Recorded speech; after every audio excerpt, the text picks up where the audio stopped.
गौरी पुत्र गणेश भगवान की जय। बोलिए श्री शंकर पार्वती भगवान की जय। प्रिय भक्तजनों, स्वागत है आप सभी का आपके अपने चैनल खुशी ज्ञान सागर में। प्रिय श्रोतागण, आज सावन मास का मंगलवार है और सावन मास के प्रत्येक मंगलवार को माँ मंगला गौरी का व्रत रखा जाता है। आज के दिन मंगला गौरी व्रत की कथा को सुनने से पति की लंबी आयु और संतान की प्राप्ति होती है।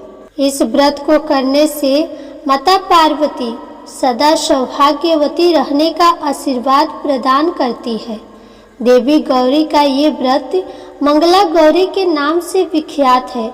जिस प्रकार माता पार्वती ने भगवान शिव को पाने हेतु कठोर तप किया था, उसी प्रकार स्त्रियां इस व्रत को करके और इसकी कथा को सुनकर अपने पति की लंबी आयु का आशीर्वाद तथा घर में खुशहाली तथा धन धान्य की प्राप्ति के लिए करती है।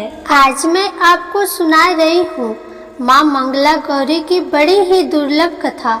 तो इस कथा को सच्ची श्रद्धा और प्रसन्नचित्त मन से पूरा अवश्य सुनिएगा।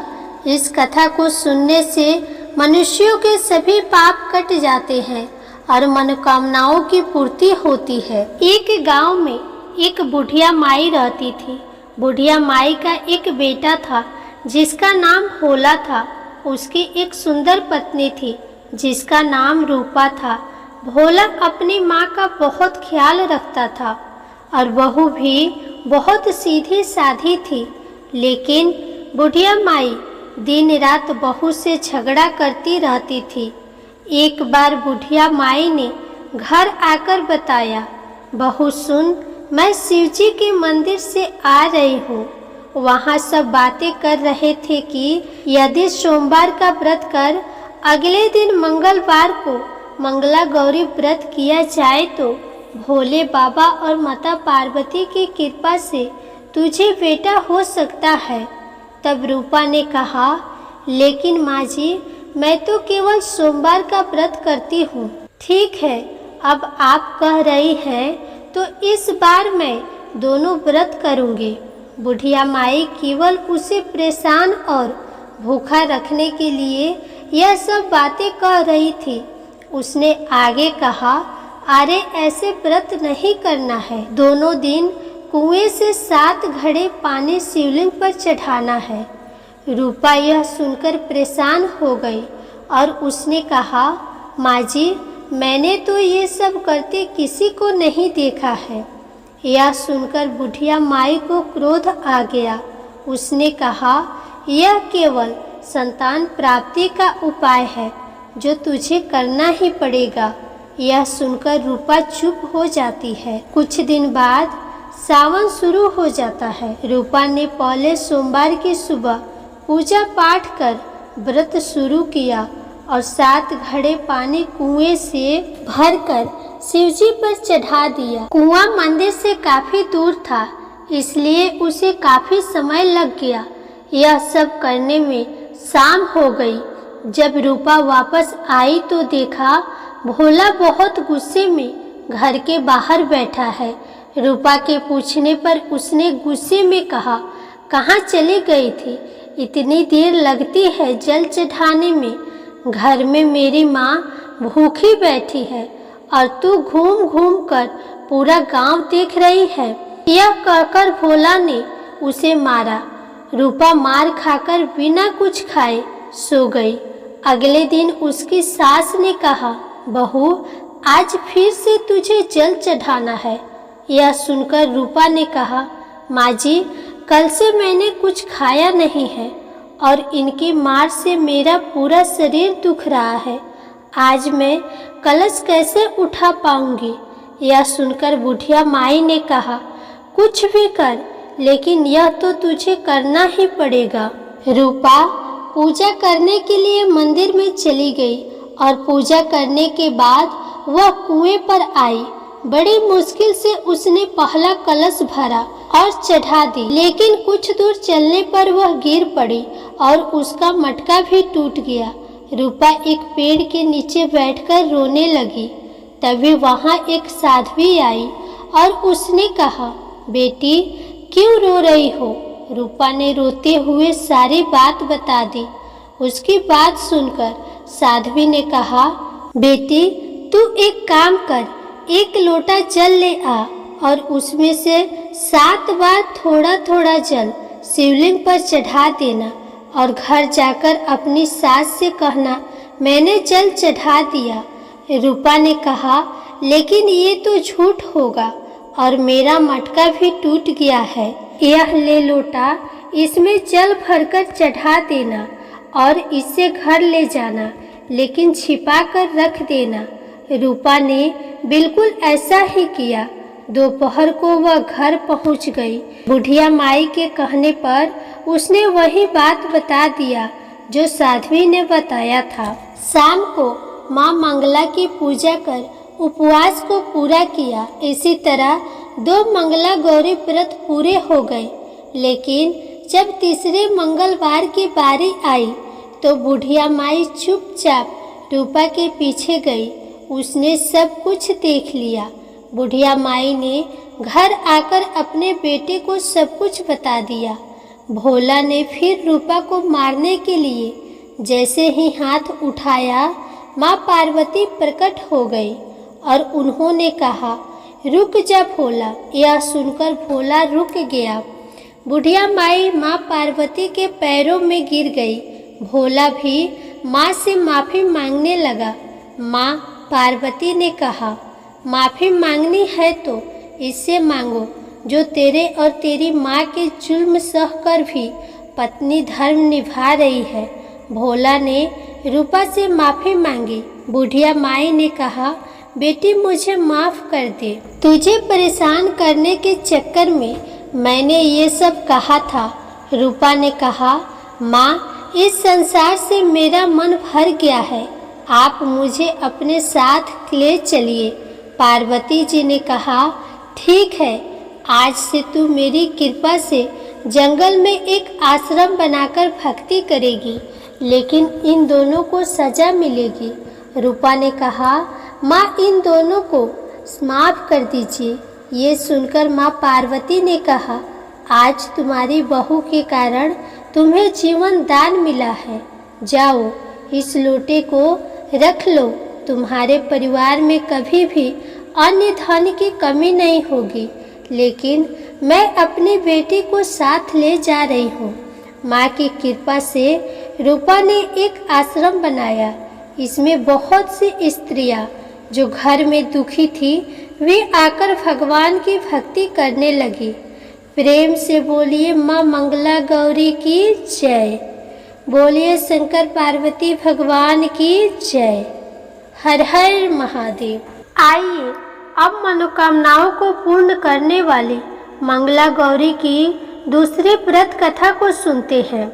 एक बार सनत कुमार जी भगवान शिव से बोले, सर्वप्रथम इस व्रत को किसने किया था और किसको इसका फल प्राप्त हुआ था? तब भगवान शिव बोले, हे सनत कुमार, पूर्व काल में कुरु देश में श्रुत कीर्ति नामक एक विद्वान कीर्तिशाली शत्रुओं का नाश करने वाला 64 कलाओं का ज्ञाता तथा धनुर्विद्या से कुशल राजा हुआ था। पुत्र के अतिरिक्त अन्य सभी शुभ चीजें उस राजा के पास थी। अतः वह राजा संतान के विषय में अत्यंत चिंतित हुआ और जब ध्यान पूर्वक देवी की आराधना करने लगा, तब उसकी कठोर तपस्या से देवी प्रसन्न हो गई और उससे यह वचन बोली, सुव्रत वर मांगो। श्रुत कीर्ति बोला, देवी यदि आप मुझ पर प्रसन्न है तो मुझे सुंदर पुत्र दीजिए। हे देवी, आपकी कृपा से अन्य किसी भी वस्तु का अभाव नहीं। उसका यह वचन सुनकर पवित्र मुस्कान वाली देवी ने कहा, हे राजन, तुमने अत्यंत दुर्लभ वर मांगा है, फिर भी कृपावश मैं तुम्हें अवश्य दूंगी। किंतु हे राजेंद्र सुनो, यदि परम गुणी पुत्र चाहते हो तो वह केवल 16 वर्ष तक जीवित रहेगा, और यदि रूप तथा विद्या से विहीन पुत्र चाहते हो तो दीर्घजीवी होगा। देवी का यह वचन सुनकर राजा चिंतित हो उठा और पुनः अपनी पत्नी से परामर्श करके उसने गुणवान तथा सभी शुभ लक्षणों से संपन्न 16 वर्ष की आयु वाला पुत्र मांगा। तब देवी ने भक्ति संपन्न राजा से कहा, हे राजा, मेरे मंदिर के द्वार पर आम का एक वृक्ष है, उसका एक फल लाकर मेरी आज्ञा से अपनी पत्नी को उसे खिला देना, जिससे वह शीघ्र ही गर्भ धारण करेगी। इसमें संदेह नहीं है। राजा ने वैसा ही किया और उसकी पत्नी ने गर्भ धारण कर लिया। 10वें महीने में उसने देवतुल्य सुंदर पुत्र को जन्म दिया। तब हर्ष तथा शोक से युक्त राजा ने बालक का जात कर्म आदि संस्कार किया और शिवजी का स्मरण करते हुए उसका नाम चिरायु रखा। इसके बाद पुत्र के 16 वर्ष के होने पर पत्नी सहित राजा चिंता में पड़ गए और वे विचार करने लगे कि यह पुत्र बड़े कष्ट से प्राप्त हुआ है और मैं इसकी दुखद मृत्यु अपने ही सामने कैसे देख सकूंगा। ऐसा विचार करके राजा ने पुत्र को उसके मामा के साथ काशी भेज दिया। प्रस्थान के समय राजा की पत्नी ने अपने भाई से कहा कि कार्पेटिक का वेश धारण करके आप मेरे पुत्र को काशी ले जाइए। मैंने भगवान मृत्युंजय से पूर्व में पुत्र के लिए प्रार्थना की थी और कहा था, हे विश्ववेश, आप जगतपति की यात्रा के लिए मैं उस पुत्र को अवश्य भेजूंगी। अतः आप मेरे पुत्र को आज ही ले जाइए और सावधानी पूर्वक इसकी रक्षा कीजिएगा।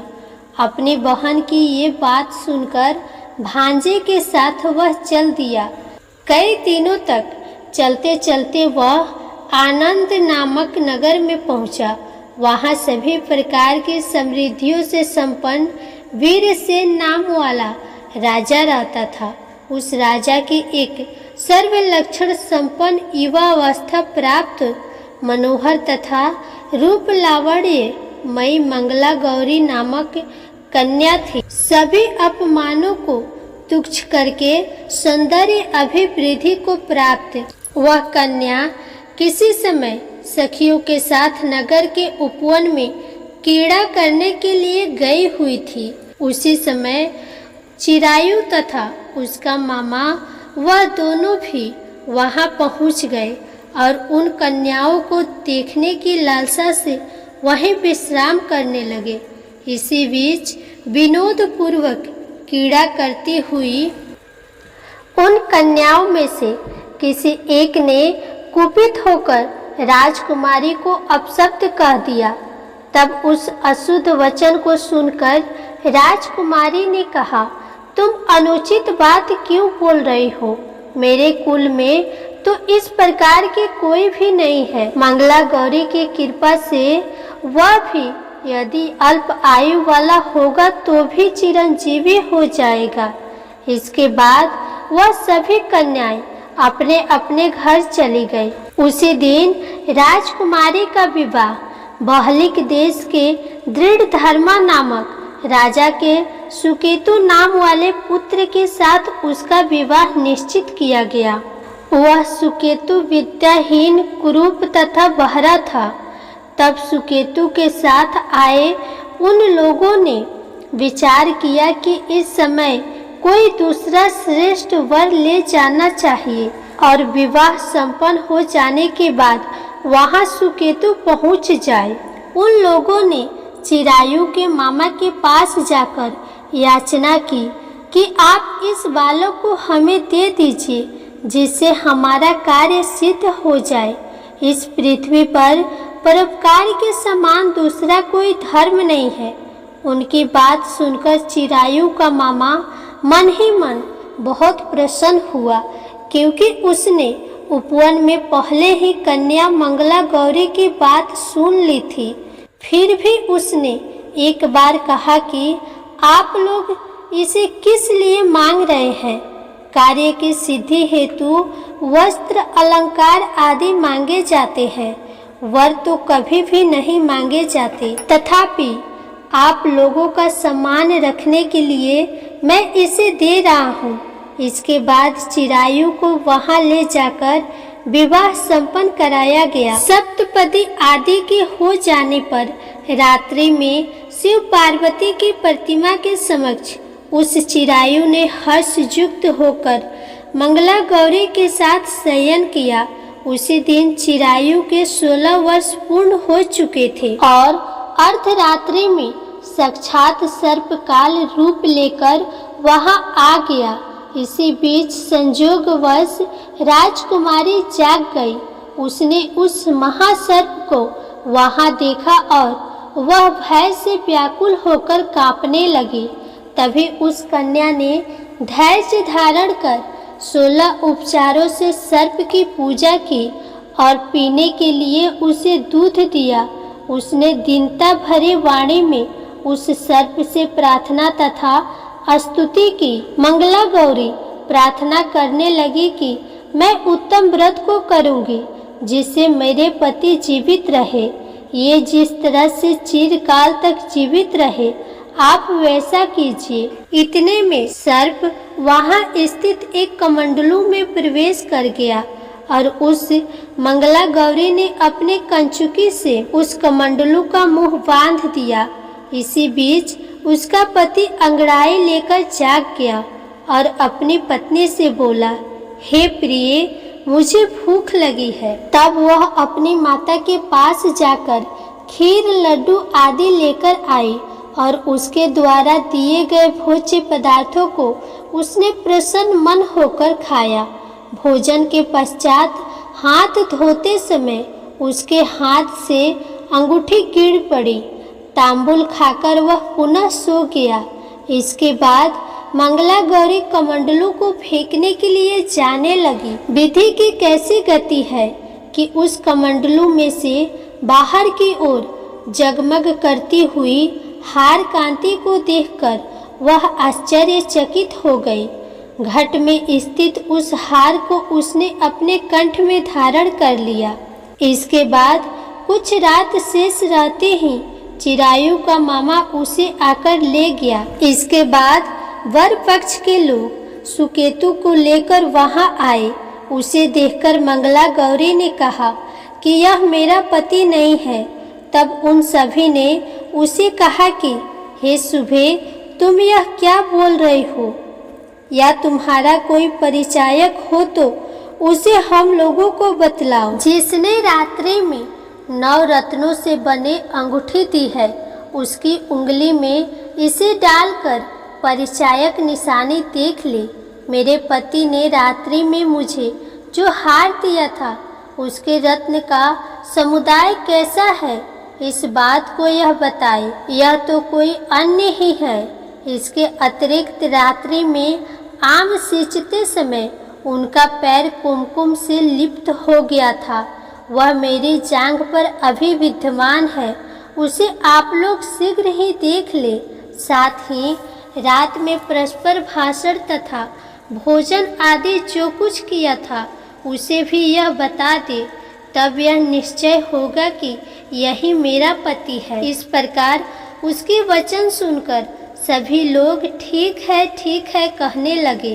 किंतु जब एक भी बात न मिली तब सभी ने सुकेतु को उसका पति होने का निषिद्ध कर दिया और वर पक्ष वाले जिस तरह से आए थे उसी तरह से चले गए। इसके बाद अपने वंश को बढ़ाने वाले महान यश से संपन्न तथा परम मनस्वी मंगला गौरी के पिता ने अन्नपान आदि का सत्र चलाया। उन्होंने वर पक्ष का वृतांत कानों कान सुन लिया कि रूप से कुरूप होने के कारण लोगों के द्वारा किसी अन्य को वर के रूप में आदर पूर्वक लाया गया था। तब उन्होंने अपनी कन्या को पर्दे के भीतर बैठा दिया, जिसके बाद 1 वर्ष बीतने पर यात्रा करके चिरायु अपने मामा के साथ यह देखने के लिए आया कि विवाह के बाद वहाँ क्या हुआ था। तब उसे गवाक्ष के भीतर से देखकर वह मंगला गौरी अत्यंत प्रसन्न हुई और अपने माता पिता से बोली कि मेरे पति आ गए हैं। राजा ने अपने बंधु बांधवों को बुलवाकर पूर्व में कहे गए सभी परिचायकों को निशाने को देखकर मंद मुस्कान वाली अपनी कन्या चिरायु को सौंप दी। राजा ने शिष्ट जनों को साथ लेकर विवाह का उत्सव कराया। इसके बाद राजा वीरसेन ने वस्त्र आभूषण आदि सेना घोड़े रथ और अन्य भी बहुत सी सामग्रियां देकर उन्हें विदा किया। इसके बाद कुल को आनंदित करने वाला वह चिरायु पत्नी तथा मामा को साथ लेकर सेना के साथ अपने नगर को पहुंचा। लोगों के मुख से उसे आया हुआ सुनकर उसके माता पिता को विश्वास नहीं हुआ। उन्होंने सोचा था कि प्रारब्ध अन्यथा कैसे हो सकता है। इतने में वह अपने माता पिता के पास पहुंच गया और स्नेह से परिपूर्ण वह चिरायु भक्ति पूर्वक उनके चरणों में गिर पड़ा। तब अपने पुत्र का मस्तक से चूमकर उन दोनों ने परम आनंद प्राप्त की। पुत्र वधू मंगला गौरी ने भी सास ससुर को प्रणाम किया। तब उसे अपनी गोद में बैठाकर सास ने सारा वृतांत शीघ्रता पूर्वक पूछने लगी। हे महामुनि, जब पुत्र वधू ने भी मंगला गौरी के उत्तम व्रत का महात्म्य तथा जो कुछ घटित हुआ था वह सब वृतांत बताया। फिर सनत कुमार, मैंने आपसे इस मंगला गौरी व्रत का वर्णन कर दिया। जो कोई भी इसका श्रवण करता है अथवा जो इसे कहता है उसके सभी मनोरथ पूर्ण हो जाते हैं, इसमें संदेह नहीं। इस प्रकार भगवान शिव ने सनत कुमार को यह व्रत बतलाया और उन्होंने सभी कार्यों को पूर्ण करने वाले इस व्रत को सुनकर महान आनंद को प्राप्त किया। तो प्रेम से बोलिए मंगला गौरी माता की जय, भगवान शिव की जय। हर हर महादेव। प्रिय श्रोतागण, आशा करती हूँ आपका मंगला गौरी का व्रत सकुशल संपन्न हो। माता मंगला गौरी की कृपा आप और आपके पूरे परिवार पर सदा सर्वदा बनी रहे। प्रिय भक्तजनों, अगर आपको यह वीडियो पसंद आई हो तो इसे लाइक करें, शेयर करें और कमेंट बॉक्स में मंगला गौरी की जय जरूर लिखें। साथ ही चैनल को सब्सक्राइब करना ना भूलें।